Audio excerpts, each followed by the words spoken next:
Crosspatch. Skarloey made a face. Not again, Nancy, please. Just a teeny polish, she coaxed. You must look nice for your 100th birthday. I am nice. You're just a fusspot. And you're a horrid old crosspatch. Nancy polished him vigorously. Skarloey smiled. Nancy, he said, I really was a crosspatch once. Shall I tell you?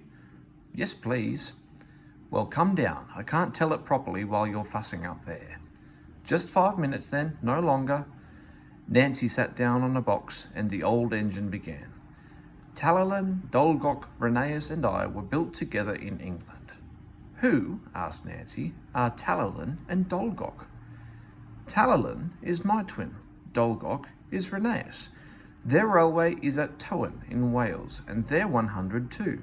They were green and we were red. Talalin and I had 4 wheels then and no cab. We thought we were wonderful and talked about how splendid we'd look pulling coaches. What about trucks? Asked Nancy. Skarloey chuckled. We had no use for them, he said. I was finished first and sent away on a ship. I didn't like that. It wobbled dreadfully. At the port, the big railway kept me waiting. They had no cranes to lift me out. It wasn't the Fat Controller's railway then. He would have managed much better. What did they do? Asked Nancy. They used the ship's derricks. They nearly turned me upside down, said Skarloey indignantly, and left me hanging while they arranged the truck. You must have looked funny, gurgled Nancy. Yes, and I felt it too. I got crosser and crosser.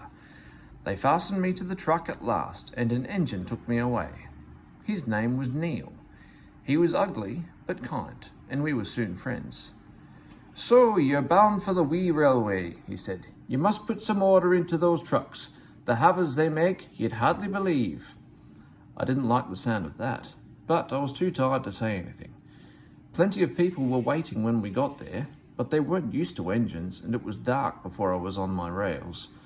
Then they left me, lonely and unhappy, and wishing Rheneas would come. Trucks were everywhere next morning. Suddenly, with a rattle and a roar, a train of loaded ones came in. I was surprised. There's no engine, I said. A workman laughed. They've come down by gravity, he said.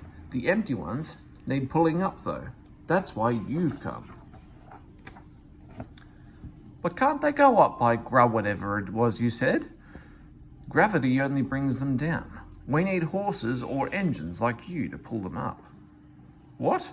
Have I to pull trucks? Of course. I won't. I want coaches. He just laughed and walked away. Soon Mr. Mack, the manager, arrived with some men. He showed them my parts from a book. We're going to steam you, Skarloey, he said. Can I pull coaches, sir? No, certainly not. I gave him such a look. They didn't understand engines, so it was easy. My fire wouldn't burn and I made no steam. I just blew smoke at them. They called me bad names, but I didn't care. Next day they tried again, and the next, and the next. I just gave them my look and wouldn't do a thing. At last the manager said, Very well, be a crosspatch, but we're not going to look at your sulky face all day.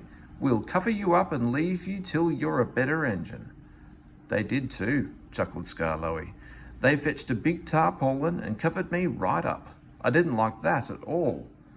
I think it served you right, said Nancy severely. Never mind her, Skarloey. Please tell us what happened next. Nancy turned in surprise. A group of people had quietly come up to listen while Skarloey was telling her his story.